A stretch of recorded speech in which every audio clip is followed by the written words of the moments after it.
എല്ലാവർക്കും ദീപ്താസ് കിച്ചൻ്റെ പുതിയൊരു വീഡിയോയിലേക്ക് സ്വാഗതം. ഇന്ന് ഞാനൊരു ഓംലെറ്റാണ് തയ്യാറാക്കുന്നത്.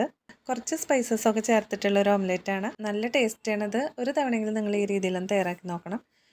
അപ്പോൾ ഇതെങ്ങനെയാണ് ചെയ്യുന്നതെന്ന് നോക്കാം. 2 കോഴിമുട്ട വെച്ചിട്ടാണ് ഞാൻ ഈ ഒരു ഓംലെറ്റ് തയ്യാറാക്കുന്നത്. ഇതൊരു ബൗളിലേക്ക് പൊട്ടിച്ച് ഒഴിച്ചു കൊടുക്കാം.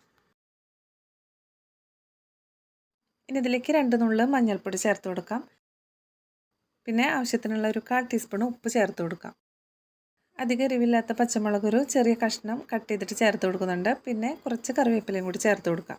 ഇതെല്ലാം ചേർത്തിട്ടൊന്ന് ബീറ്റ് ചെയ്തെടുക്കാം. ഇതിൽ ഈ പച്ചമുളകിൻ്റെ എരിവ് മാത്രം മതി. പിന്നെ നമ്മൾ തയ്യാറാക്കുന്ന മസാലയിൽ അത്യാവശ്യം എരിവൊക്കെ ഉണ്ടാവും. മുട്ടയൊക്കെ നന്നായിട്ട് ബീറ്റ് ചെയ്ത് വെച്ചതിന് ശേഷം നമുക്കിതിലേക്ക് വേണ്ടിയിട്ടുള്ള മസാല ഒന്ന് റെഡിയാക്കി എടുക്കാം. ഒരു പാൻ അടുപ്പത്ത് വെച്ചിട്ടുണ്ട്. ഇതിലേക്ക് ഒരു 3 ടീസ്പൂണോളം വെളിച്ചെണ്ണ ഒഴിച്ചു കൊടുക്കാം. ഒരു മീഡിയം സൈസിലുള്ള സബോള ചെറുതായിട്ട് കട്ട് ചെയ്തെടുത്തിട്ടുള്ളതാണ് ഇതിലേക്ക് ചേർത്ത് കൊടുക്കാം. ഇനി ഇതോടൊപ്പം തന്നെ ഈ ഒരു വെളുത്തുള്ളിയിൽ നന്നായിട്ടൊന്ന് ചതച്ചതിന് ശേഷം ഇതിലേക്ക് ചേർത്ത് കൊടുക്കാം. ഇനി ഈ ഒരു മസാലയിലേക്ക് ആവശ്യത്തിനുള്ള ഉപ്പ് ചേർത്ത് കൊടുക്കാം. 1/4 ടീസ്പൂണിലും കുറച്ച് കൂടുതലായിട്ട് ചേർത്ത് കൊടുക്കുന്നുണ്ട്.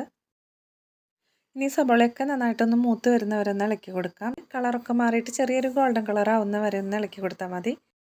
കണ്ട ഈ ഒരു പാകത്തിൽ മതി. ഇനി ഇതിലേക്ക് നമ്മൾ ഒരു തക്കാളി നന്നായിട്ട് പേസ്റ്റാക്കി വെച്ചിട്ടുള്ളതാണ്.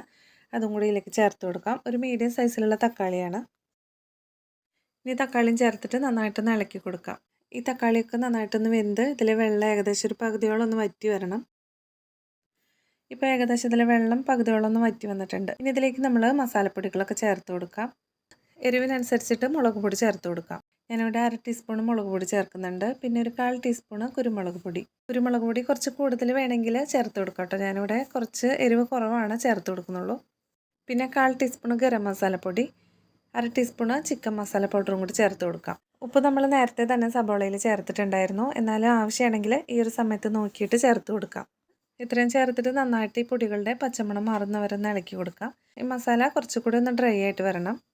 മീഡിയം ഫ്ലെയിമിൽ വെച്ചിട്ട് ഏകദേശം 1 മിനിറ്റോളം ഒന്ന് ഇളക്കി കൊടുക്കേണ്ട ആവശ്യമുള്ളൂ. ഇതിപ്പോൾ നന്നായിട്ട് ഡ്രൈ ആയി വന്നിട്ടുണ്ട്. ഇനി നമ്മൾ വേണ്ടത് ഈ മസാലയൊക്കെ മുട്ടയുടെ എല്ലാ വശത്തേക്കും ആവുന്ന രീതിയിൽ എല്ലായിടത്തും കവർ ചെയ്യുന്ന രീതിയിലൊന്ന് നിരത്തി വെച്ച് കൊടുക്കണം. ഇനി നമ്മൾ റെഡിയാക്കി വെച്ചിട്ടുള്ള മുട്ടയുടെ മിക്സ് ഇതിലേക്ക് ഒഴിച്ചു കൊടുക്കാം. ഇതുപോലെ എല്ലാ വശത്തേക്കും ആവുന്ന രീതിയിൽ ഒഴിച്ചു കൊടുക്കണം.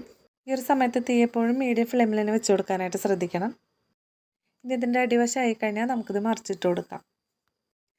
അടിവശമൊക്കെ നന്നായിട്ടായി വന്നിട്ടുണ്ട്. ഇനി നമുക്കിത് മറിച്ചിട്ട് കൊടുക്കാം. വളരെ പെട്ടെന്ന് തന്നെ തയ്യാറാക്കാൻ പറ്റിയിട്ടുള്ള നല്ല ടേസ്റ്റി ആയിട്ടുള്ളൊരു സ്പൈസി ഓംലെറ്റിൻ്റെ റെസിപ്പിയാണ്. അപ്പോൾ തീർച്ചയായിട്ടും നിങ്ങളിതൊന്ന് ട്രൈ ചെയ്ത് നോക്കണം. ഈ ഒരു വീഡിയോ ഇഷ്ടപ്പെടുകയാണെങ്കിൽ ലൈക്ക് ചെയ്യാനും സബ്സ്ക്രൈബ് ചെയ്യാനും നിങ്ങളുടെ അഭിപ്രായങ്ങളൊക്കെ കമൻറ്റിലൂടെ അറിയിക്കാനും മറക്കരുത്. വീണ്ടും അടുത്തൊരു വീഡിയോ ആയിട്ട് കാണാം. താങ്ക്